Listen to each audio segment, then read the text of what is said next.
Assalamualaikum dan salam sejahtera. Selamat datang ke sesi Serlah Institut Aminuddin Baki. Hari ini kita akan berbicara tentang satu topik yang sangat dekat dengan pemimpin pendidikan. Kepimpinan berasaskan data daripada angka kepada tindakan. Saban hari kita sedia maklum bahawa pemimpin perlu membuat keputusan. Namun persoalannya sekarang, bagaimanakah pemimpin mengambil tindakan untuk membuat keputusan tersebut? Adakah berdasarkan andaian? Adakah berdasarkan pengalaman? Ataupun berdasarkan bukti? Yang mana satukah tindakan yang diambil oleh barisan pemimpin kita untuk membuat keputusan? Pada hari ini bersama dengan saya adalah seorang panel yang sangat mempunyai pengalaman yang luas serta berpengalaman dan berpengetahuan dalam bidang kepimpinan pendidikan. Saya perkenalkan bersama dengan saya pada hari ini adalah Tuan Haji Mak Rahimi bin Rashid Alias Yaakob, iaitu Ketua Pusat Pentafsiran dan Pemimpin dan Pembangunan Bakat Institut Aminuddin Baki. Saya dengan segala hormatnya menjemput Tuan Haji selaku panel kita pada hari ini untuk memperkenalkan diri. Dipersilakan Tuan Haji. Waalaikumsalam. Terima kasih Dr. Hazura di atas jemputan untuk saya berkongsi berkaitan dengan kepimpinan berasaskan data pada kali ini. Yes. Saya sekarang ini adalah merupakan Ketua Pusat di Pusat Taksiran dan Pembangunan Bakat Institut Aminuddin Baki yang antara lain juga melaksanakan beberapa latihan lah. Salah satu ialah latihan berkaitan dengan membuat keputusan berasaskan data lah kepada pengetua dan guru besar dan pemimpin sistem dalam Kementerian Pendidikan. Saya rasa sangat gembira dengan tajuk inilah, dengan tajuk ini yang bukan saja berkaitan tentang peranan pengetua dan guru besar dalam membuat keputusan, tetapi lebih kepada bagaimana memastikan pengetua dan guru besar melaksanakan keputusan dengan cara yang terbaik, dengan cara yang tepat, iaitu tidak lain tidak bukan mestilah berasaskan kepada data-data dan bukti yang objektif. Okey Tuan Haji, tanpa kita melengahkan masa, okey, saya ingin bertanya kepada Tuan Haji, adakah apabila kita menyebut kepimpinan berasaskan data ini, adakah bermaksud pemimpin perlu mengenepikan pengalaman mereka dan hanya berfokus apabila mengambil keputusan tersebut berdasarkan kepada angka-angka ataupun nombor-nombor sahaja?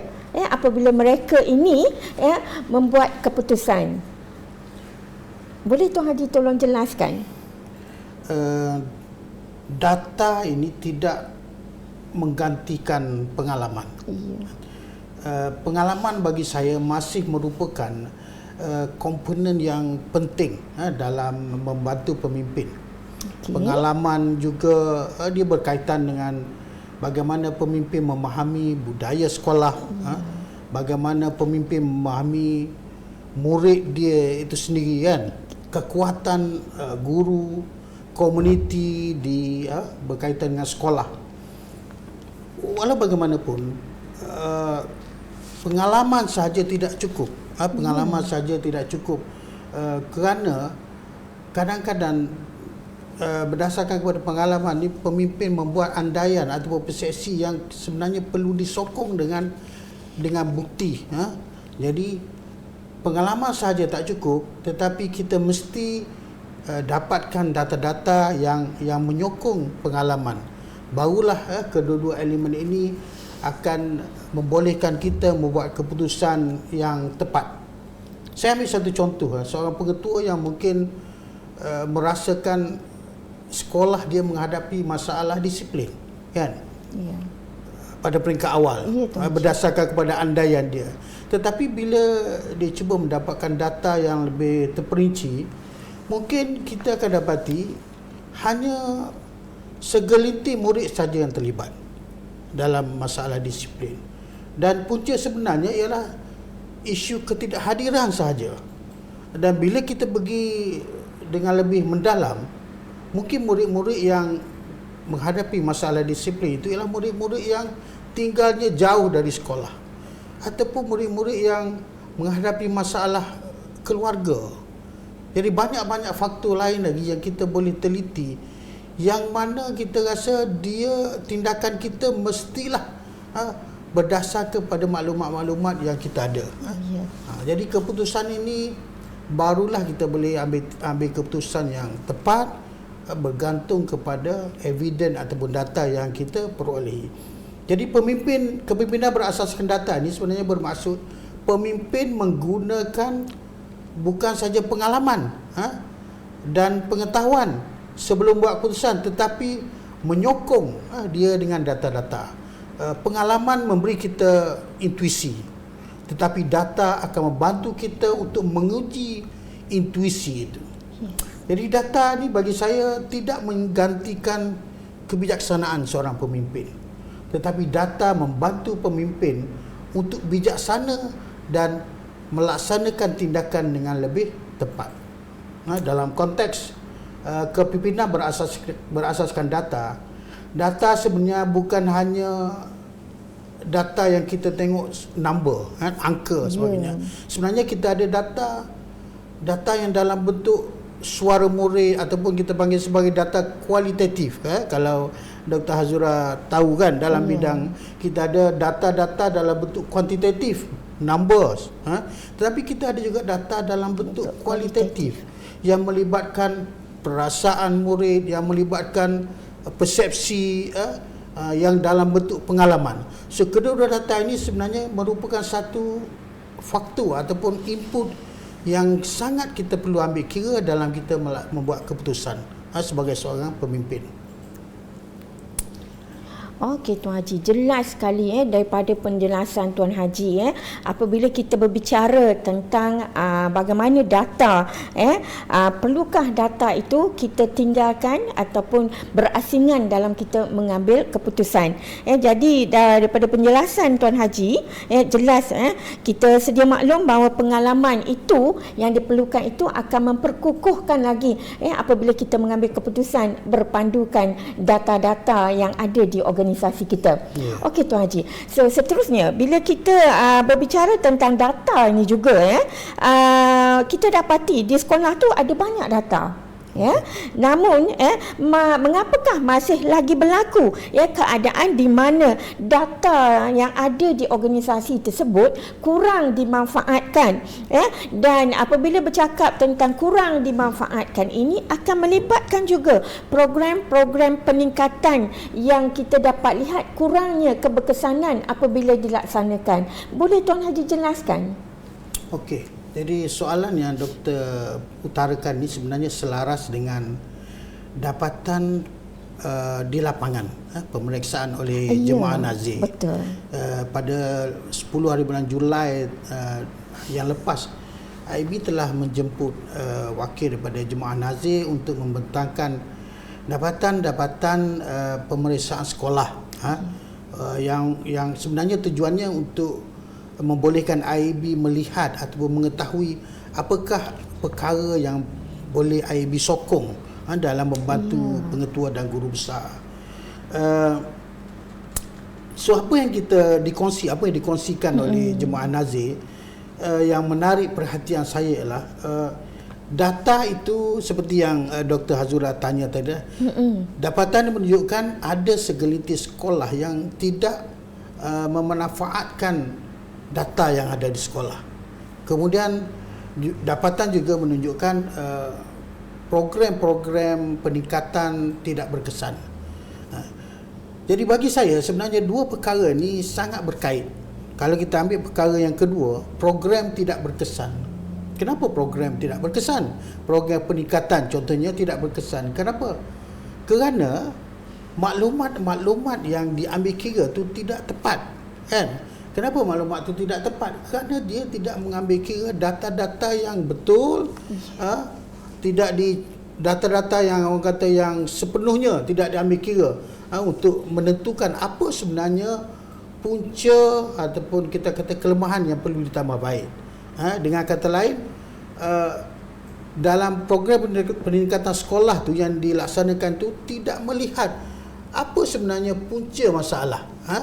Jadi program kita laksanakan macam saya bagi contoh dalam kehidupan harian kita lah. Seorang doktor yang membuat diagnos yang tidak tepat, kemudian dia akan memberi ubat yang tidak tepat kepada pesakit. So apa yang akan berlaku? Mungkin penyakit itu tak sembuh ataupun mungkin mencipta penyakit baru, kan? Jadi dalam hal ini sebenarnya Jemaah Nazir cuba memberi maklumat kepada IB supaya IB boleh bantu bagaimanakah pentua dan gurusan ni dapat memanfaatkan data-data yang banyak di sekolah supaya program peningkatan itu dapat dilaksanakan dengan baik, dengan tepat, dan dia boleh menyelesaikan isu-isu kepimpinan yang berlaku di sekolah. Faktor yang kedua tadi yang saya sebut tidak berkesan lah, jika data-data itu data-data yang tidak tepat, maka program yang kita laksanakan tidak akan mencapai apa yang kita harapkan. Jadi cabaran utama bagi saya bukan sekadar sekolah kurang data. Cabaran utama ialah sebenarnya sekolah ini sangat kaya dengan data. Apa data yang ada di sekolah? Contohnya kita ada data PBD. Kita ada PBD ni ialah taksiran bilik darjah, kan? Kita ada data kehadiran, disiplin murid, data psikometri, data pedagogi terbeza, co-curriculum, banyak lagi, pencerapan standard 5, PDP, prestasi guru dan pelbagai data lain. Itu saya katakan bahawasanya sekolah kaya dengan data. Tetapi kalau data-data ini tidak dimanfaatkan oleh pemimpin sekolah, kita guna pemimpin sekolah bukan maksud pengetua besar sahaja, maksudnya pemimpin pertengahan ke ataupun guru mata pelajaran sendiri tidak manfaatkan data ini untuk program peningkatan mereka, maka dia jadi tidak mencapai apa yang sepatutnya kita hajaklah. Ambil data, cetak data, kemudian lapor data, berhenti setakat itu, kan? Jadi maksudnya kita kena benar-benar guna maklumat ni untuk tindakan penambahbaikan yang berikutnya.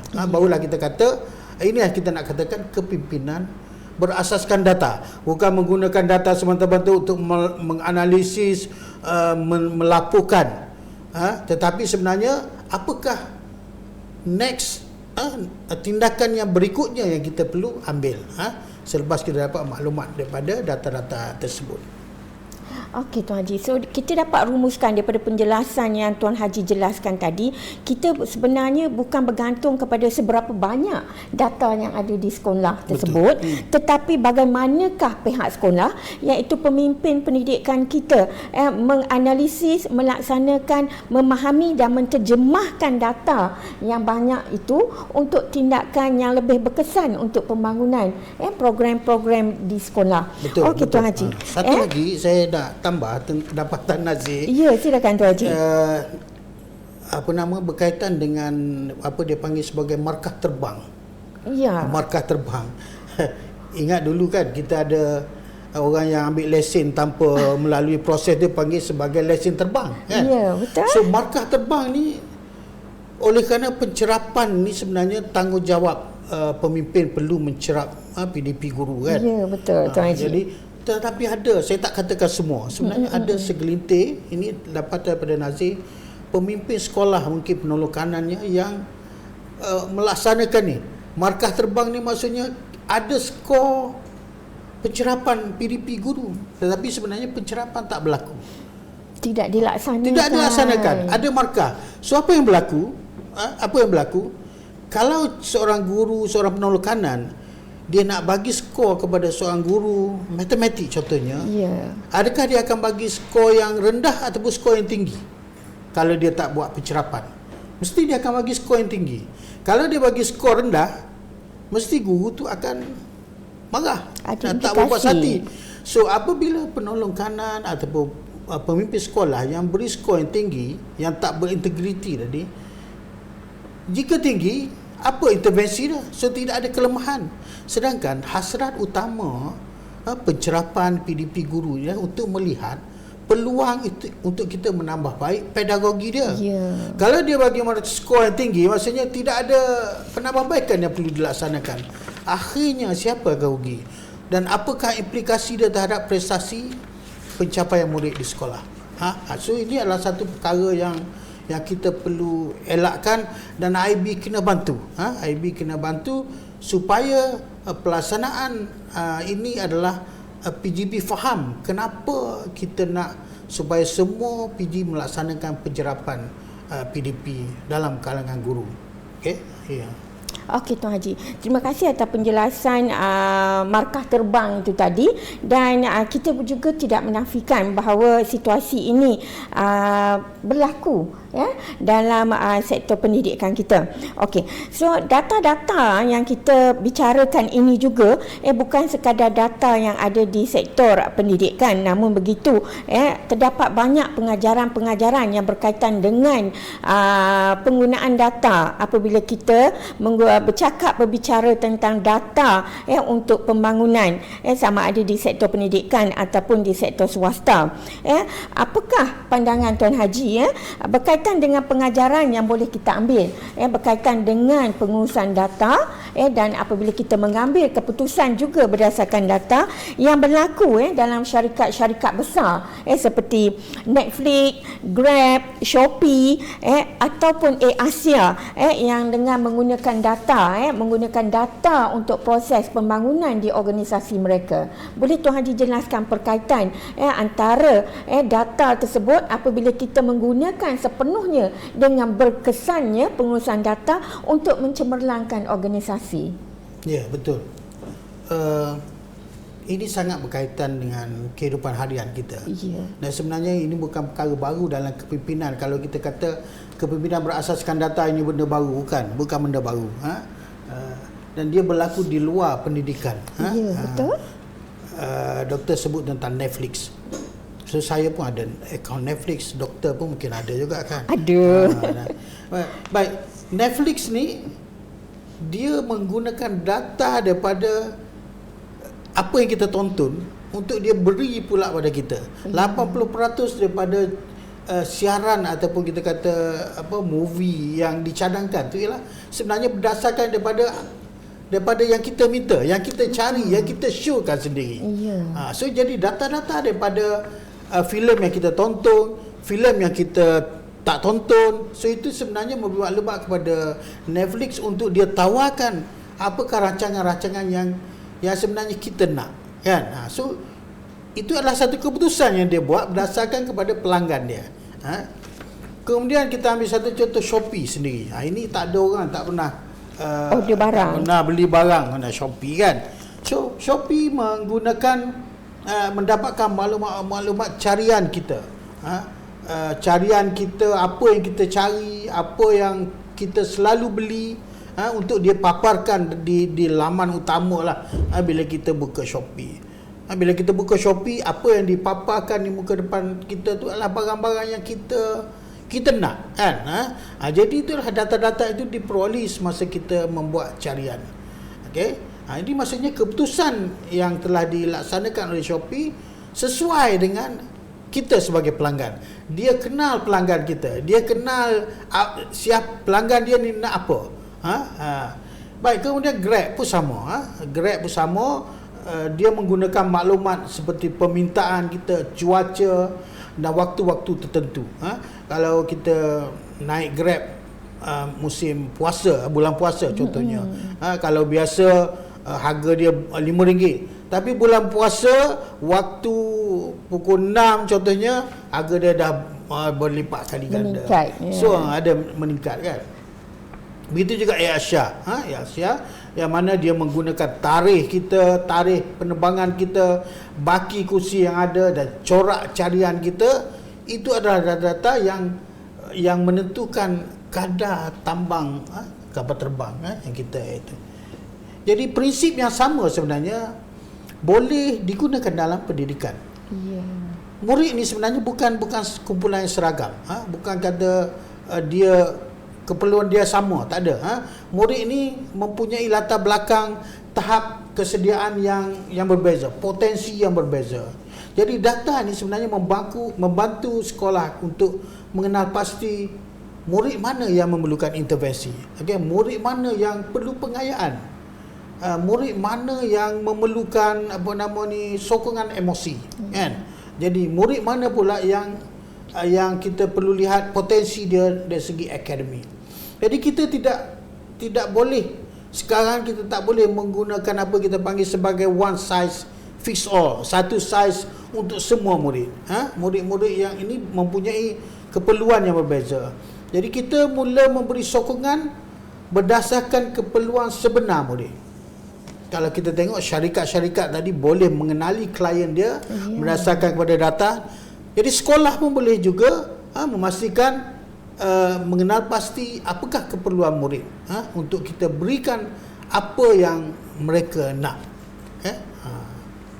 So jelas sekali bila Tuan Haji menjelaskan bagaimana data-data dalam sektor korporat ini adalah untuk mengenali pelanggan mereka, keperluan mereka, dan juga bagaimana analisis data-data ini untuk membantu kepada proses peningkatan dan juga untuk mencapai fokus keuntungan syarikat.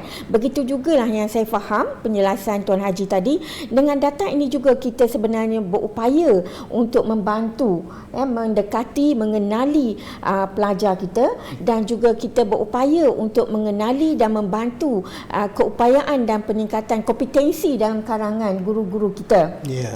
So jadi jelas data sangat memberi satu orang kata panduan ataupun andaian-andaian kepada langkah-langkah yang terkini yang boleh diambil oleh pemimpin sekolah untuk melaksanakan intervensi yang bersesuaian. Okey Tuan Haji, kita bercakap tentang bagaimanakah apabila kita bercakap tentang data ini berkaitan dengan pemimpinnya di organisasi, khususnya di sekolah, bagaimanakah data ini mampu berupaya untuk pemimpin menguruskan sekolah dengan lebih berkesan. Okey. Yalah, seperti yang saya katakan di awal tadi. Data-data membantu pemimpin untuk membuat keputusan. Betul. Tetapi secara lebih objektif. Secara lebih objektif. Dan sebaik mungkin data digabungkan dengan pengalaman, maka kita akan dapat buat keputusan yang terbaik. Okey, antara perkara yang penting lah kita kata yang dapat membantu pemimpin di sekolah supaya melaksanakan ataupun mengurus sekolah dengan lebih berkesan, ataupun dengan kata lain pentingnya data ni ialah, pertama mungkin kita sebenarnya data ini membantu kita memahami masalah yang sebenar. Sebab data berbicara. Betul, data berbicara. Kita kata murid ni tidak hadir ke sekolah, kita boleh dapatkan banyak lagi maklum murid ni, murid mana, dia tinggal kat mana, siapa ayah dia. Bila kita dapatkan data yang banyak, kita tahu sebenarnya isu sebenarnya bukan kerana murid ni tak nak ke sekolah. Kadang-kadang isu sebenarnya ialah mungkin pedagogi cikgu yang tidak menarik minat murid. So itu yang kita kena baiki, kan? Itu jadi data yang pertama ni sebenarnya dia membantu mengesan, membantu kita memahami apa sebenarnya masalah. Okey, itu yang pertama. Bila kita faham masalah, kita boleh tahulah punca dia, kan? Jadi kalau kita bagi satu tindakan tanpa mengetahui punca sebenar sesuatu masalah tu, kita akan bagi intervensi yang tidak tepat. Itu je. Okay? Yang kedua, data membantu kita mengesan murid yang memerlukan sokongan yang lebih. Apa lagi sokongan yang murid itu perlukan. So daripada data kita dapat kenal pasti apakah sokongan yang lebih awal yang kita boleh lakukan terhadap murid-murid kita. Okay? Dan yang seterusnya ialah dari segi pembangunan profesionalisme guru. Ini penting. Maksudnya guru-guru juga kita perlu lihat adakah mereka memerlukan sokongan kita dari segi peningkatan kemahiran dan kompetensi. Jadi kita perlu dapat data, bukan bila kita nak buat latihan kepada guru, okey semua guru ni kita hadir untuk menghadiri kursus protokol dan etiket contoh saya. Kita mesti mendapatkan data apakah latihan yang guru perlu, dan mungkin kumpulan guru ni perlu latihan yang berbeza. Guru ni perlu latihan berbeza. Ini perlukan latihan berkaitan dengan pedagogi, ini perlu latihan berkaitan dengan sumber latihan mengajar sebagainya. Okey, yang ketiga. Yang keempat, satu lagi adalah data ni adalah merupakan sumber kepada membantu kita untuk mengenal pasti sumber-sumber yang diperlukan oleh sekolah. Masa, keuangan, tenaga manusia kan. Jadi kita tahu sumber di sekolah ni ada terhad. Sumber kita adalah terhad. Jadi kita perlu gunakan secara optimum. Jadi tanpa data kita mungkin terlebih membuat perancangan menggunakan sumber keuangan contohnya. Tapi kalau kita ada data tentang berapa keuangan yang kita ada, berapa bilangan pegawai yang kita ada, berapa masa yang kita ada, so kita boleh agihkan ataupun kita boleh buat perancangan berdasarkan kepada sumber-sumber yang ada. Itu adalah data-data yang penting sebagai seorang pemimpin sekolah. Dan yang lain lagi ialah antaranya ialah perancangan sekolah menjadi lebih realistik. Kita merancang berdasarkan data, kita tahu apa yang kita sasarkan, jadi kita tahu apa yang lebih, orang kata lebih utama. Yang utama kita kena utamakan, yang kurang penting kita letak ke belakang. So semua maklumat ini adalah berdasarkan kepada data yang kita, mungkin data itu sedia ada di sekolah, ataupun mungkin data itu kita perlu cari data tambahan. Okey.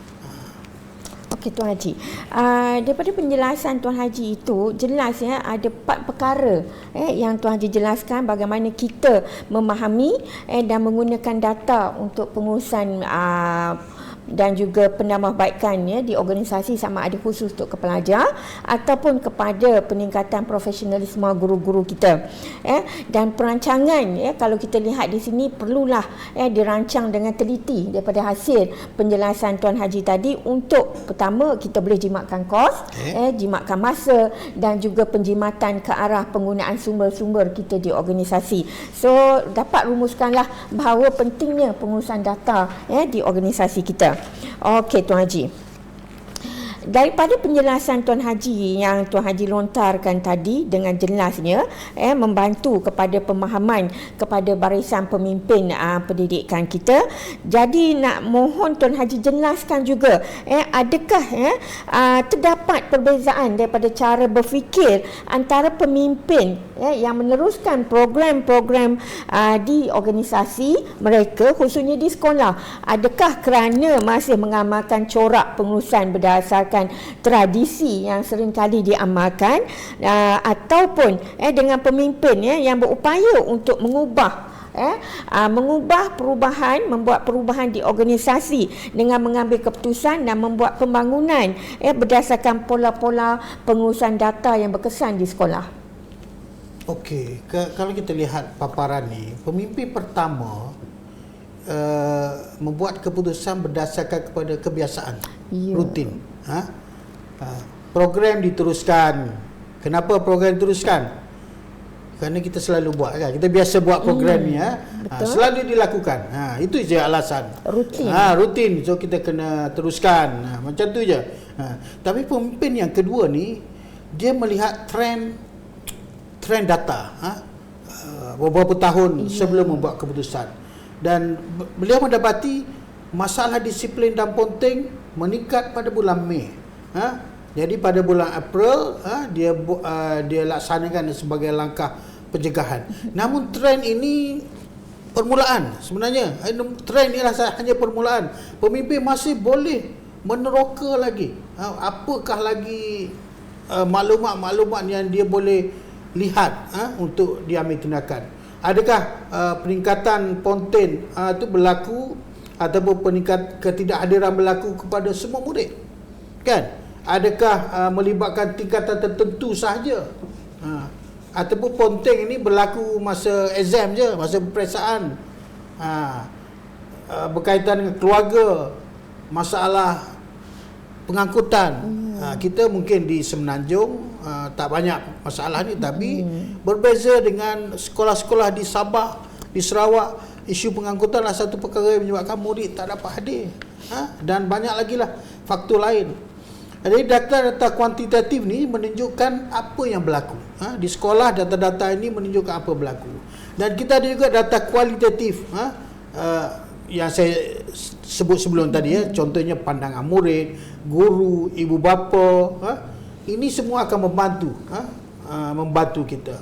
Pemimpin bagi saya tidak sepatutnya melihat satu graf kemudian terus membuat kesimpulan. Jadi mestilah kita melihat data itu secara menyeluruh. Jangan berpandukan kepada satu maklumat saja. Jadi pemimpin ni perlu, bagi saya dia perlu memahami cerita, ada cerita. Setiap perkara tu ada cerita. Dia perlu faham cerita tu. Kalau berkaitan dengan ketidakhadiran, so dia perlu faham ketidakhadiran murid ni. Kenapa dia tak hadir? Apa yang dia buat semasa tak hadir? Mungkin kan? Kita tak tahu. Banyak-banyak isu yang berlaku. Murid yang lewat, murid yang tak hadir. Dan bukan kerana mereka tak nak hadir, tapi kerana dia menghadapi isu keluarga di rumah dia. Ada murid yang lewat ke sekolah. Kerana apa? Kerana dia menunggu adik dia datang. Abang dia akan balik ke rumah, tukar baju, pinjam baju abang dia, pakai baru pergi ke sekolah. Itu sebab dia lewat ke sekolah, bukan sebab dia tak boleh hadir, tak mahu hadir, kan? Sebab masalah keluarga, tak mampu beli. So ini semua akan mengubah tindakan kita. Kalau Dr. Hazura sebagai guru kelas, kan, murid lewat ke kelas, biasanya Dr. Hazura rotan ke macam mana, kan? Contoh, bukan rotan, tak adalah rotan. Maksudnya Dr. Hazura akan bagi amaran. Itu kalau memang dia benar-benar lewat ke sekolah sebab masalah dia disiplin dia. Tapi kalau kita tahu dia lewat ke sekolah kerana dia terpaksa tunggu abang dia balik untuk dia pinjam baju abang dia baru datang ke sekolah. So adakah kita akan ambil tindakan disiplin pada dia? Malah kita akan beli baju untuk dia pun. Cuba membantu. Betul. So apakah punca penyakit ini? Inilah yang menentukan tindakan kita. Sebagai seorang pemimpin, kita mesti cakna dengan perkara-perkara yang macam ni. Okey Tuan Haji, nampaknya kan bila penjelasan Tuan Haji mengatakan sebegitu, maknanya pemimpin kita perlu melakukan satu anjakan paradigm ataupun melakukan satu proses transformasi ke arah pengurusan data yang lebih berkesan lah, untuk menangani isu-isu yang berlaku di sekolah. Okey, so bagaimanakah tanda-tanda yang menunjukkan, yang ini tanda-tanda bagaimanakah pemimpin kita yang masih lagi belum, maksudnya di sini belum lagi yang mengamalkan kepimpinan berasaskan data. Sebab kita sedia maklum berdasarkan tadi penjelasan Tuan Haji juga menjelaskan daripada penjelasan Jemaah Nazir, masih ada lagi pemimpin kita yang belum mengamalkan kepimpinan berasaskan data. Boleh Tuan Haji jelaskan? Salah satu contoh tadilah yang pertama tadi, yang melaksanakan program dengan alasan kita biasa buat program. Itu salah satu tanda, kan? Antara tanda-tanda lain ialah, maksudnya kita buat keputusan berdasarkan kepada intuisi ataupun andaian tanpa kita meneroka atau melihat bukti yang mencukupi. Kita dah buat dah keputusan, dah buat dah tindakan. Murid yang lewat tadi, kita dah kenakan tindakan pada dia. Tetapi kita tak tanya lagi apakah punca dia lewat. Nampak tak? Kadang-kadang berlaku tu di sekolah. Kita buat tindakan sebelum kita dapatkan data yang sebenarnya. Kemudian lepas tu baru kita dapatkan data. Dan bila kita dapati punca sebenar murid lewat tadi ialah kerana dia miskin, tak mampu beli, barulah kita dah mula rasa menyesal dan kita nak ambil tindakan yang lebih baik lah. Itu salah satu tanda lah. Yang kedua ialah pemimpin memilih intervensi sebelum masalah difahami. Masa saya cakap tadi lah, ambil tindakan dulu, barulah masalah tak faham lagi dah ambil tindakan. Oh ini saya sebab saya pengalaman lama sebagai pengetua kan. So saya tahu ini kes ni memang sebab ini, terus ambil tindakan. Lepas tu baru nak cari bukti. Ini tak sepatutnya berlaku dalam kalangan pemimpin. Kita mesti berdasarkan cari dulu bukti, faham dulu masalah, barulah kita rancang tindakan yang sepatutnya kita ambil. Barulah kita kata tindakan kita, usaha peningkatan kita itu berkesan berdasarkan kepada bukti-bukti. Okey Tuan Haji, bagaimana pula dengan proses? Proses iaitu daripada data, kita dah ada data sebab kita sedia maklum bahawa data-data ni banyak ada di sekolah kita. Bagaimanakah proses menganalisis data, menyediakan rumusan, dialog prestasi, tindakan susulan dan juga bahagian-bahagian manakah yang paling kritikal apabila kita menganalisis data ini untuk membantu ke arah proses pembangunan di organisasi kita? Okey, betul. Itu peranan PJB dalam SKAS, dalam SKAS. Berkaitan dengan data memang jelaslah. Dia perlu mengumpul data, menganalisa data yang doktor sebut tadi kan. Menyediakan rumusan kan. Mengadakan dialog prestasi. Bagi saya semua komponen itu penting. Tetapi yang paling kritikal ialah melaksanakan tindakan susulan, intervensi kita yang akan mengubah isu, yang akan menambah baik apa yang sedang berlaku. Jadi ya betul, kita tak nafikan setengah sekolah tu memang hebat dari segi analisis yang dia buat. Tambah-tambah sekarang zaman AI, dia boleh siapkan analisis yang cantik kan. So sekolah mungkin boleh buat analisis yang baik, graf pun graf yang cantik kan. Dia boleh buat rumusan yang lengkap kan. Dialog prestasi pun dilaksanakan. Jadi tetapi selepas kita berdialog, selepas kita buat mesyuarat, what's next? Apa yang berlaku berikutnya? Apa yang berlaku seterusnya? Jadi sebenarnya misalnya kita ambil dialog prestasi. Dialog prestasi ni sebenarnya perlu ada ataupun perlu melibatkan ataupun berakhir dengan 5 perkara. Pertama, apakah tindakan dia yang kita nak ambil daripada dialog prestasi itu. Yang kedua, siapa yang terlibat, siapa yang bertanggungjawab, dan bila kita nak ambil tindakan. Dan satu lagi, kadang-kadang ini selalu tertinggal. Bila kita laksanakan program kita, apakah indikator kepada kejayaan program kita. Dan ini pun juga bahagian terakhir, ramai yang terlepas. Bila data ni akan disemak semula. Ramai yang beranggapan bila kita dah laksanakan tindakan, dah kutip data, siapa yang bertindak dah ambil tindakan, kemudian dah berjaya, stop setakat itu. Sepatutnya kita boleh semak balik. Satu cycle yang balik bila data akan disemak semula. Jadi maksudnya proses penambahbaikan ni berlaku secara secara berterusan. Kalau mesyuarat hanya berakhir dengan biasa kita dengar lah kan, saya ambil maklum kan. Kalau berakhir dengan setakat belum ada tindakan yang boleh dipantau. Kalau setakat saya ambil maklum, belum buat apa-apa lagi, so kita nak pantau apa? Jadi apa yang berlaku dalam dialog prestasi ni sebenarnya dia bukan semata-mata kita bentangkan dapatan. Dia adalah ruang untuk kita membuat keputusan. Ambil maklum bukan tindakan. Ambil maklum bukan tindakan. Itu orang kata ayat untuk selamat contohnya. Ambil maklum bukan tindakan. Yang tindakan adalah selepas itu. Jadi dialog prestasi yang baik bagi saya, dia tidak berakhir dengan slide yang terakhir. Dia berakhir dengan tindakan, tempoh masa dan ukuran kejayaan. Yang indikator kepada kejayaan itu kita kena laksanakan selepas satu-satu sesi dialog prestasi. Okey Tuan Haji, kita teruskan dengan penggunaan data mentah yang ada di sekolah ataupun di organisasi kita. Okey, bagaimanakah data mentah yang ada ni berupaya untuk berubah menjadi keputusan yang bermakna untuk membantu pemimpin sekolah mengambil tindakan. Okey, terima kasih. Baik, data mentah ni hanyalah fakta ataupun angka, betul. nombor lah.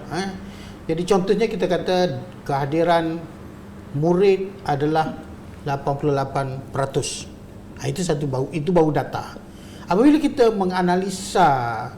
menganalisis mengikut hari ataupun tingkatan ataupun mengikut kumpulan murid, kita mungkin mendapati kadar kehadiran paling rendah berlaku dalam kalangan murid tertentu pada hari Isnin misalnya.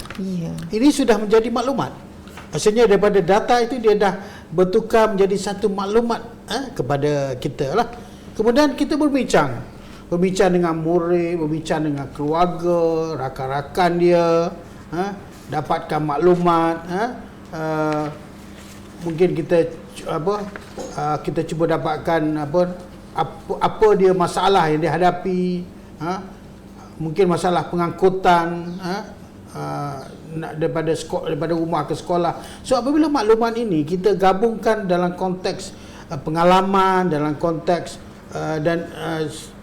pengalaman, kemudian dia jadi pengetahuan dan maklumat. Jadi daripada pengetahuan itulah baru kita boleh laksanakan intervensi. Daripada data mentah dia akan menjadi satu maklumat. Daripada maklumat dia akan jadi satu pengetahuan. Bila dia jadi pengetahuan, dia sebenarnya kita dah tahu, kita dah faham kehadiran ni, murid mana, siapa yang terlibat, ibu bapa dia macam mana, dia dalam kalangan status ekonomi ayah yang macam mana. So ini dia jadi pengetahuan. Bila kita dah ada pengetahuan, barulah kita rancang apakah intervensi ataupun tindakan yang terbaik untuk kita laksanakan. Okey. Dan mungkin sekolah, bila kita nak laksanakan intervensi, mungkin sekolah perlu bantu daripada aspek pengangkutan, sebab kita dapat tahu bahawasanya isunya pengangkutan yang menyebabkan mereka tidak hadir ke sekolah. Mungkin perlu melibatkan ibu bapa, ibu bapa yang tidak menggalakkan ataupun ibu bapa yang suruh murid bekerja contohnya. So mungkin kita akan ada tindakan yang melibatkan ibu bapa. Mungkin kita perlu sesuaikan program sokongan di peringkat sekolah, apa yang sekolah boleh sokong, dan kerangka yang di sini sebenarnya, kerangka kita panggil sebagai data driven decision making ni sebenarnya mempunyai membolehkan kita melihat macam mana daripada data itu bergerak kepada intervensi, kepada tindakan. Tapi dia merupakan satu kitaran. Dia bukan berhenti di peringkat tindakan. Dia boleh jadi satu maklum balas lain pula selepas tindakan dilaksanakan. Kita perlu lihat semula data baru. Apakah kehadiran telah meningkat dan adakah kumpulan sasaran kita dah berubah. Nampak tak? Itu adalah, maksudnya ini adalah proses yang berlaku berdasarkan kepada kerangka yang dipaparkan tadi. Okey, Tuan Haji, apabila kita telah pun berjaya menganalisis, mentafsir dan menjadikan data itu bermakna untuk kita melaksanakan intervensi, maka boleh Tuan Haji jelaskan, mengapa pemimpin, daripada data ni tadi, mengapa pemimpin tidak boleh bergantung kepada data pencapaian sahaja? Maknanya dekat sekolah tu, dekat organisasi terdapat banyak data. Jadi bagaimanakah daripada segi pencapaian akademik, berdasarkan data-data akademik ini, mengapa pemimpin tidak hanya boleh bergantung pada data ini sahaja? Ya, data akademik ini hanya menunjukkan hasil akhir. Yes. Proses yang berlaku kita tak tahu, kan? Betul. So dia tidak menjelaskan mengapa hasil itu berlaku. Jadi data ni, kalau di sekolah kita ada empat kategori data. Data input. Contohnya data input ini membantu kita memahami siapa murid, kenal siapa murid kita, latar belakang mereka, juga guru, ibu bapa mereka, ataupun kita panggil sebagai data demografi, dan apakah sumber-sumber yang ada. Itu data input. Data proses pula adalah apa yang berlaku dalam sekolah, termasuk PDP dia, kehadirannya, disiplinnya, penglibatan dan pelaksanaan program-program yang di sekolah. Itu data proses. Kategori yang ketiga ialah output, iaitu sama ada akademik ataupun bukan akademik. Data pencapaian lah, data pencapaian. Dan data yang seterusnya ialah data persepsi ataupun kepuasan, kita panggil data persepsi ataupun kepuasan. Ini adalah menunjukkan pengalaman dan pandangan murid, guru, ibu bapa serta komuniti. Data persepsi ini saya lihat walaupun kebanyakan sekolah ada, tetapi dia boleh selalu diperolehi dari semasa ke semasa mengikut keperluan, berdasarkan kepada katalah sekolah nak laksanakan, nak cari penyelesaian kepada satu isu. So dia mungkin boleh dapatkan data persepsi kalau berkaitan dengan murid ataupun ibu bapa. Jadi daripada data inilah kita boleh gabungkan, kita boleh lihat. Contohnya kita kata keputusan murid itu adalah data peperiksaan, data akademik dia. Murid ini murid ini dari mana? Murid ini dari golongan ataupun dari kalangan keluarga yang B40 kan. So ataupun murid ini dalam keluarga yang mana ayah dia meminta dia bekerja kan, suruh dia bekerja di hujung minggu. So jadi untuk intervensi kita akan berbeza. Intervensi kita akan berbeza mengikut data pencapaian dia dengan mengambil kira data input tadi, mengambil kira data-data proses, dan kalau boleh semua data-data itu diambil kira sebelum kita melaksanakan intervensi kita. Okey Tuan Haji, kita sedia maklum dekat sekolah bukan hanya data murid saja yang kita gunakan untuk analyse untuk kita mentafsir dan juga kita melaksanakan intervensi yang bersesuaian untuk penambahbaikan kepada pencapaian pelajar dan juga kepada peningkatan kecemerlangan organisasi. Tetapi juga di sekolah ataupun di organisasi pendidikan kita khususnya lah di sekolah masih terdapat lagi data yang berkaitan dengan guru. Data guru, bagaimanakah data yang berfokuskan kepada guru ini berupaya untuk membantu pengurusan iaitu daripada barisan kepimpinan merancang latihan guru yang lebih tepat dan bersesuaian untuk tindakan penambahbaikan dan juga peningkatan kompetensi kepada guru-guru. Baik, latihan kepada guru adalah penting. Sangat penting sebab dia akan memberi impak kepada murid. So latihan pada guru ni tidak boleh dilaksanakan keadaan biasa, rutin. Kita tak boleh. Macam saya sebut tadi, one size fits all. Tak boleh bagi satu latihan untuk semua guru, tak boleh. Kita mesti kenal pasti apakah jurang kompetensi guru yang berlaku. Barulah kita boleh beri latihan. Dan di sekolah, dalam kalangan guru, kita boleh merujukkan banyak data yang kita ada, yang sedia ada di sekolah. Contohnya data pencerapan. Even yang saya kata tadi, markah terbang, itu satu data juga, tapi data itu tidak berintegriti lah. Sepatutnya datanya tepat tentang skor standard 4 dia kan. Kemudian data pencerapan guru, data PBPPP. Penilaian bersepadu sebenarnya memberi skor tu, memberi maklumat tentang sejauh mana prestasi guru ni, kemahiran ataupun kompetensi guru ni. Dan kita boleh buat TNA. Data TNA yang sedia ada pun ada. Selain daripada kalau kita nak tambah TNA untuk menilai secara lebih khusus apakah keperluan latihan guru tu. Tapi data TNA yang sedia ada kita boleh ambil daripada sistem, daripada cerdik kan. Kemudian data prestasi murid, refleksi panitia, soal selidik, ataupun mana-mana sistem yang latihan yang berkaitan. So dengan mengambil kira semua ni, barulah kita dapat kenal pasti siapa dan apakah kompetensi yang diperlukan. Barulah kita boleh dapat rancang latihan yang bermakna. Yang tidak membazir sumber kita, yang tidak membazir masa guru. Okey, jelaslah di sini apabila kita menggunakan data, jelasnya perancangan pembangunan profesionalisme guru kita lebih berfokus dan akan mendatangkan impak yang lebih berkesan untuk peningkatan kualiti dan juga prestasi dalam kalangan guru-guru kita.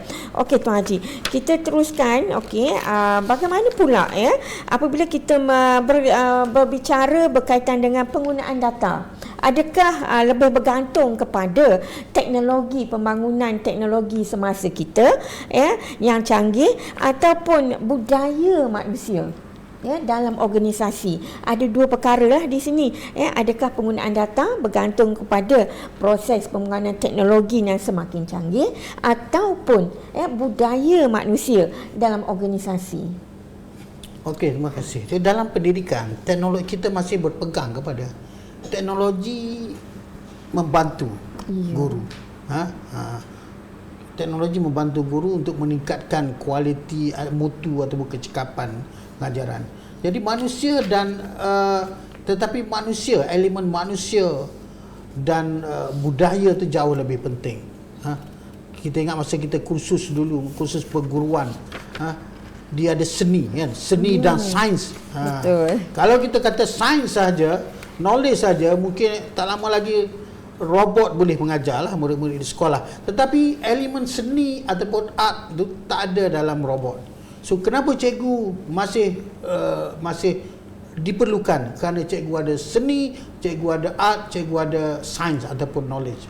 Jadi teknologi bagi saya membantu, tetapi manusia tu lebih penting. Jadi sekolah boleh mempunyai dashboard yang sangat cantik. Kita guna teknologi sekarang, banyak orang kata AI, pengguna AI sekarang kan, guna apa nama ni, Claudia, banyak lagi lah. Jadi kita boleh guna, tapi jika guru tak berani untuk bincang kelemahan yang ada dalam dashboard tu, tak akan membantu sekolah kan. Jadi budaya data yang sihat, dia memerlukan integriti dan kepercayaan, kolaborasi dan ruang yang selamat untuk kita berbincang. Ialah melibatkan data. So mungkin kita perlu ada satu ruang supaya ruang privacy lah untuk kita bincang data untuk menentukan apakah intervensinya. Jadi data ni tidak sepatutnya digunakan untuk mencari siapa yang salah. Itu satu perkara lagi. Guna data kita nak cari apakah intervensi kita untuk penambahbaikan. Tapi kalau kita guna data untuk menunding jari kepada mana-mana pihak, saya rasa tak sempat habis berbincang data, bergaduh pula kan. So kita tak sampai ke peringkat intervensi yang sepatutnya. Jadi bagi saya, data perlu digunakan untuk kita memahami apa yang sedang berlaku. Jadi kepimpinan berasaskan data ni sebenarnya tidak boleh hanya bergantung pada pengetua dan guru besar. Mungkin pengetua kata, penat dah saya kan, sebab semua atas saya. Tidak. Pengetua dan guru besar mesti melibatkan kata hulu balang dia tu, pemimpin pertengahan, untuk sama-sama melihat, menggunakan data untuk mengenal pasti apakah isu dan punca apa yang sedang berlaku untuk membantu dia melaksanakan intervensi yang sepatutnya. Okey, so maknanya di sini kombinasi antara elemen kemanusiaan dalam kalangan guru-guru kita, dalam kalangan pengurusan pentadbiran kita masih lagi orang kata sangat diperlukan untuk menjadikan data, pengurusan data dan juga orang kata data penting untuk melakukan pembaharuan dan perubahan di organisasi kita. Okey, so bagaimana pula Tuan Haji? Pandangan Tuan Haji berkaitan dengan murid, iaitu data yang berkaitan dengan murid, iaitu student voice, suara murid sebagai data penting dalam usaha penambahbaikan di sekolah. Okey, ini satu perkara yang baguslah bila diutarakan. Student voice. Sekolah ni untuk siapa? Sekolah wujud untuk murid. Betul? Kan? Tetapi dalam banyak-banyak perbincangan, dalam banyak-banyak penambahbaikan, suara siapa yang diambil kira? Suara pemimpin, suara guru, suara pakar, mana suara murid, kan? Sedangkan orang yang murid inilah sebab kepada kewujudan sebuah sekolah, kan. Jadi murid menjadi kumpulan terakhir yang ditanya. Jadi mereka. Sedangkan murid ni dia mempunyai pengalaman langsung tentang pembelajaran. Dia adalah orang yang mendengar cikgu mengajar. Dia adalah orang yang mengikuti program yang sekolah laksanakan. So mereka tahu bila mereka faham, mereka tahu bila mereka takut nak tanya, mereka tahu bila apa perkara yang membuatkan mereka malas belajar, takut untuk masuk kelas, hilang minat untuk belajar. Guru ni dia minat belajar, guru ni dia ponteng kelas. So jadi bagi saya, kita kena sebagai pemimpin, kita kena mendengar suara murid. Dan mendengar suara murid tidak bermaksud kita menyerahkan keputusan kepada mereka. Mendengar suara murid ini adalah bermaksud kita nak cari peluang tambahan, kita nak cari apakah data sebenar. Jadi suara murid ini sebenarnya lah data yang ada di sekolah tetapi yang sering terpinggir untuk diteroka. Jadi saya menyarankan semua pemimpin sekolah ataupun pemimpin di organisasi pemimpin sistem bersama suara murid, suara klien kita adalah penting untuk kita dapatkan maklumat dalam melaksanakan apa-apa tindakan penambahbaikan. Okey Tuan Haji, dapatlah kita rumuskan daripada Tuan Haji jelaskan kenapakah student voice ini sangat penting yang menjadi satu data utama, kerana kita sedar bahawa student voice berupaya untuk membantu mencorakkan pengurusan dan juga penambahbaikan pembangunan di organisasi, dan juga yang pastinya kita nak lihat kepada keberhasilan kemenjadian pelajar kita. Tuan Haji, so terima kasih di atas penjelasan Tuan Haji dengan panjang lebar dan jelas berkaitan dengan pengurusan data kepada guru dan juga kepada pelajar. Tuan Haji, berdasarkan diskusi kita pada petang ini sangat menarik perhatian daripada warga pendidikan kita, dan berdasarkan yang ini juga saya dapati terdapat beberapa persoalan yang dikemukakan yang memohon penjelasan lebih lanjut daripada Tuan Haji berkaitan dengan kepimpinan berasaskan data.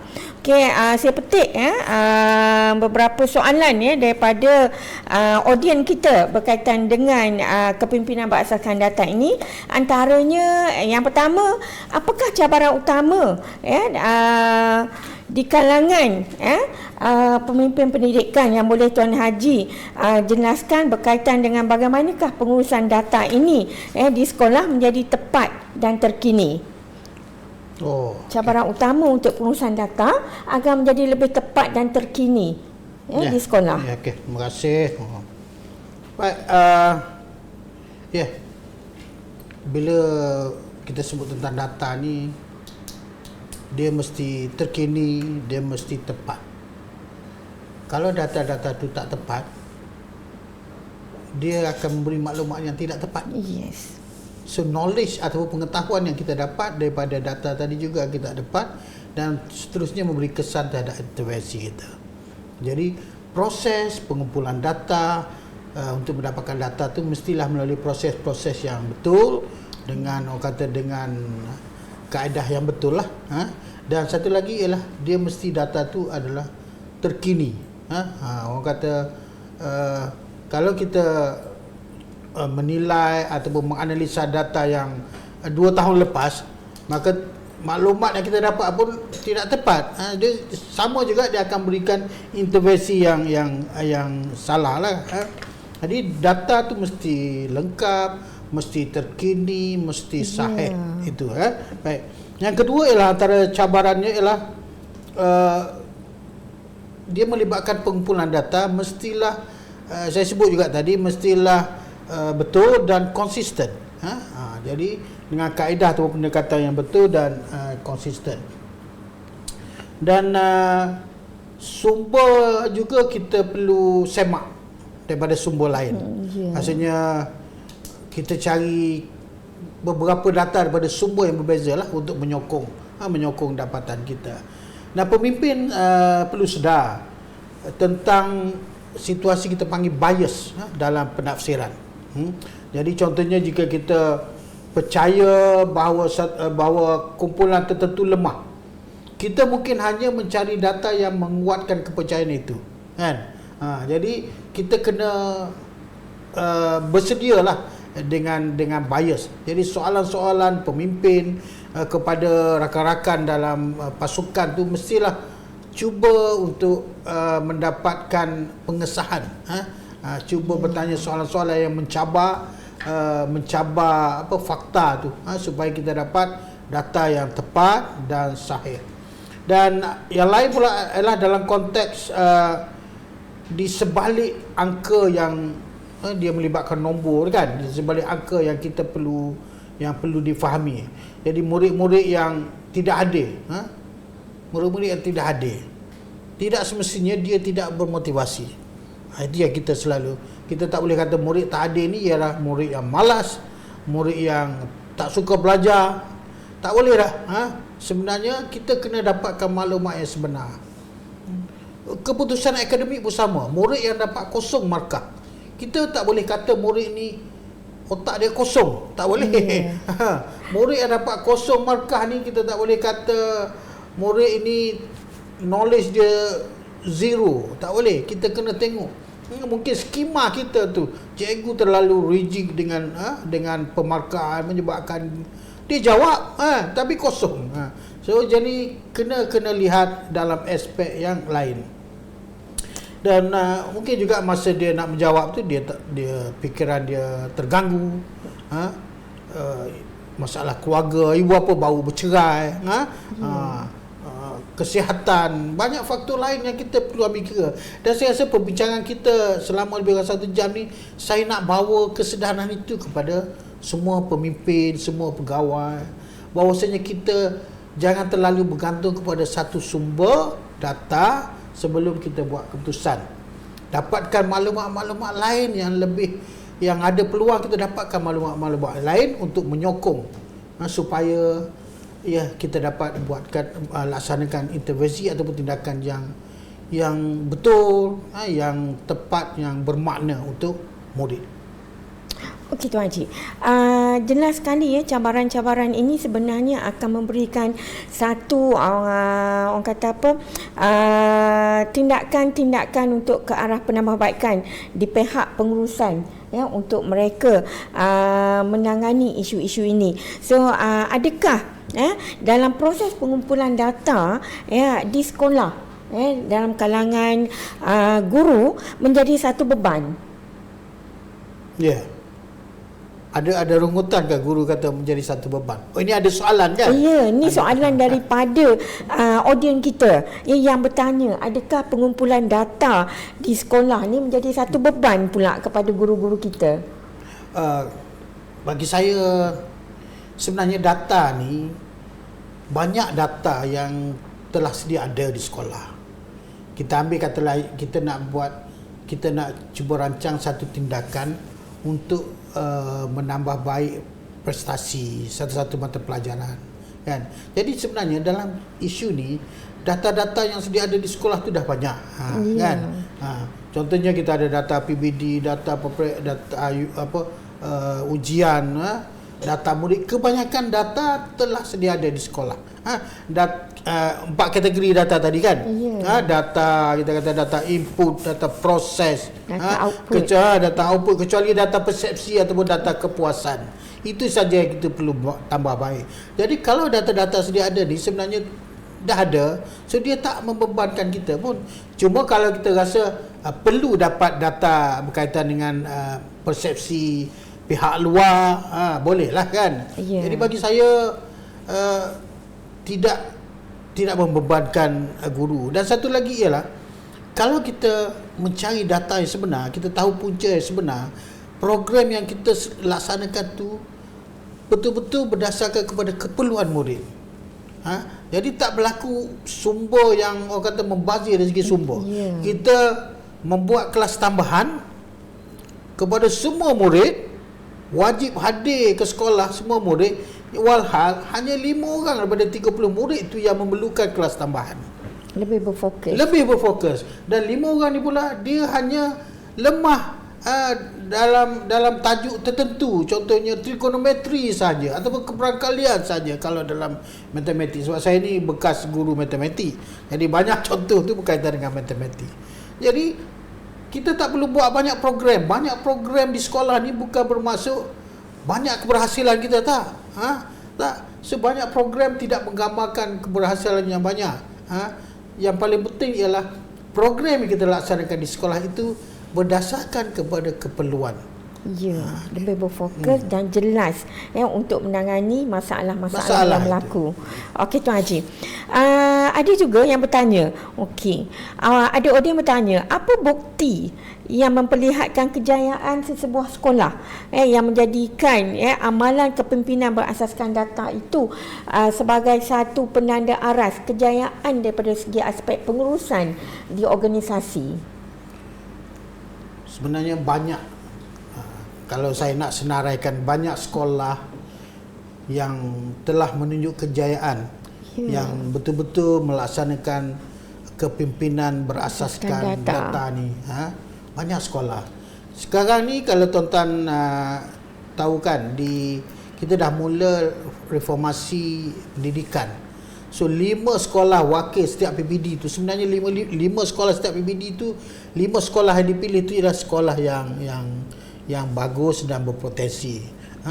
Banyak lagi sebenarnya, tetapi saya bolehlah bagi satu contoh, contoh yang ringkas, yang mana sekolah ini cuba dapatkan data yang betul, kemudian dia laksanakan satu intervensi.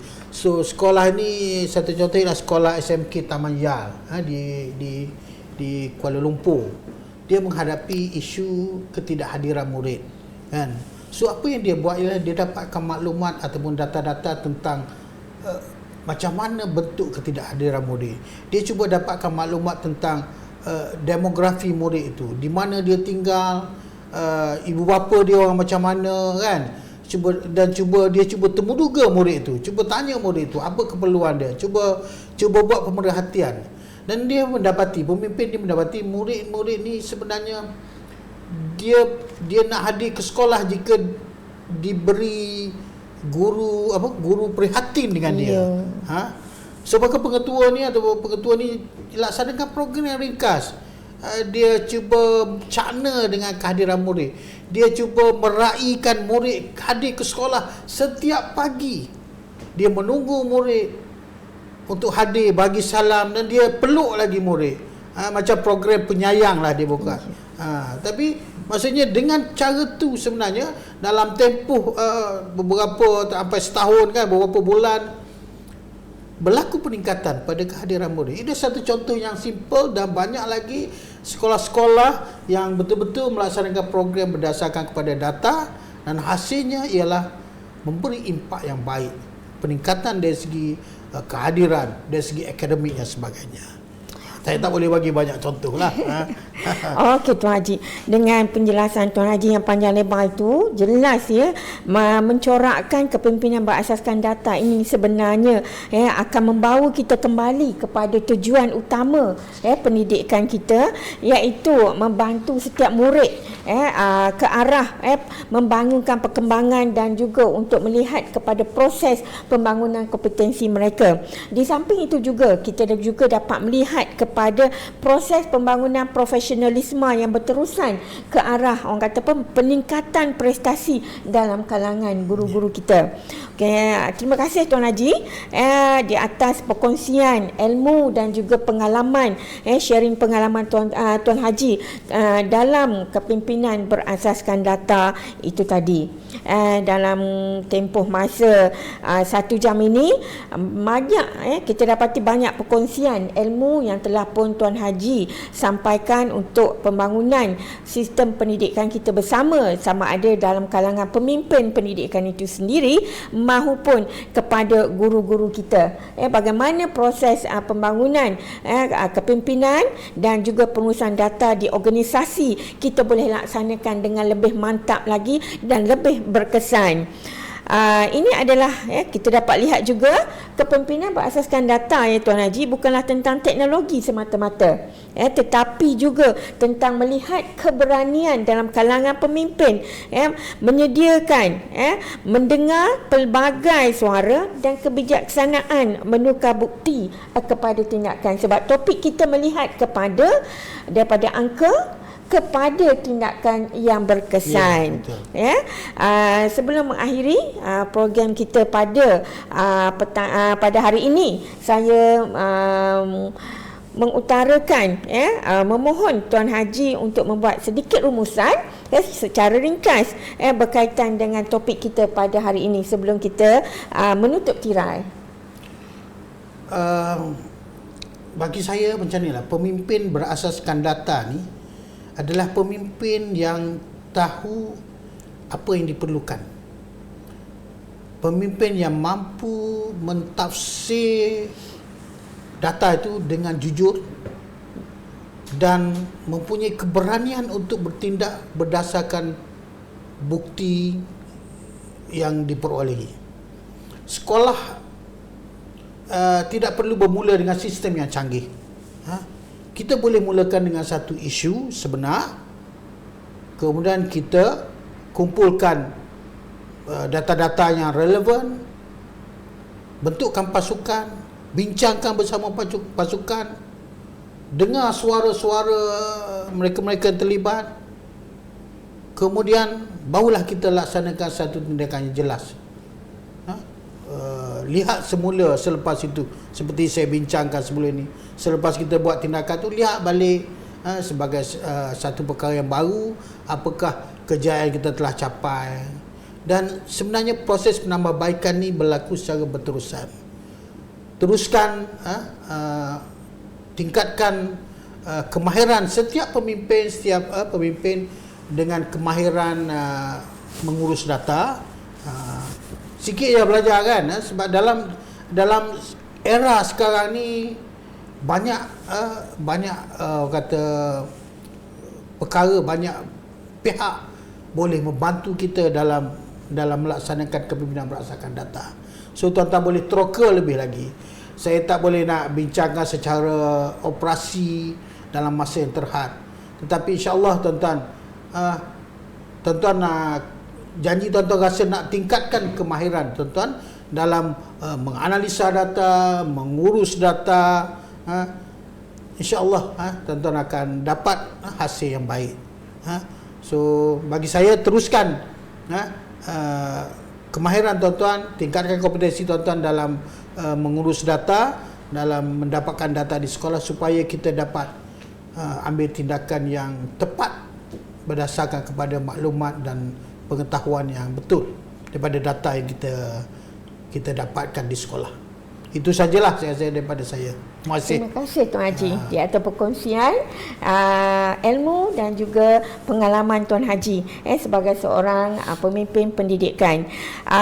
Semoga sesi ini membantu pemimpin pendidikan kita bergerak daripada keputusan berdasarkan andaian kepada keputusan berdasarkan bukti, tanpa menghilangkan nilai kemanusiaan dalam pendidikan kita. Terima kasih kepada Tuan Haji dan juga kepada semua yang terlibat yang bersama-sama mengikuti sesi ini. Assalamualaikum, salam sejahtera dan salam Malaysia Madani. Sekian, terima kasih. Terima kasih.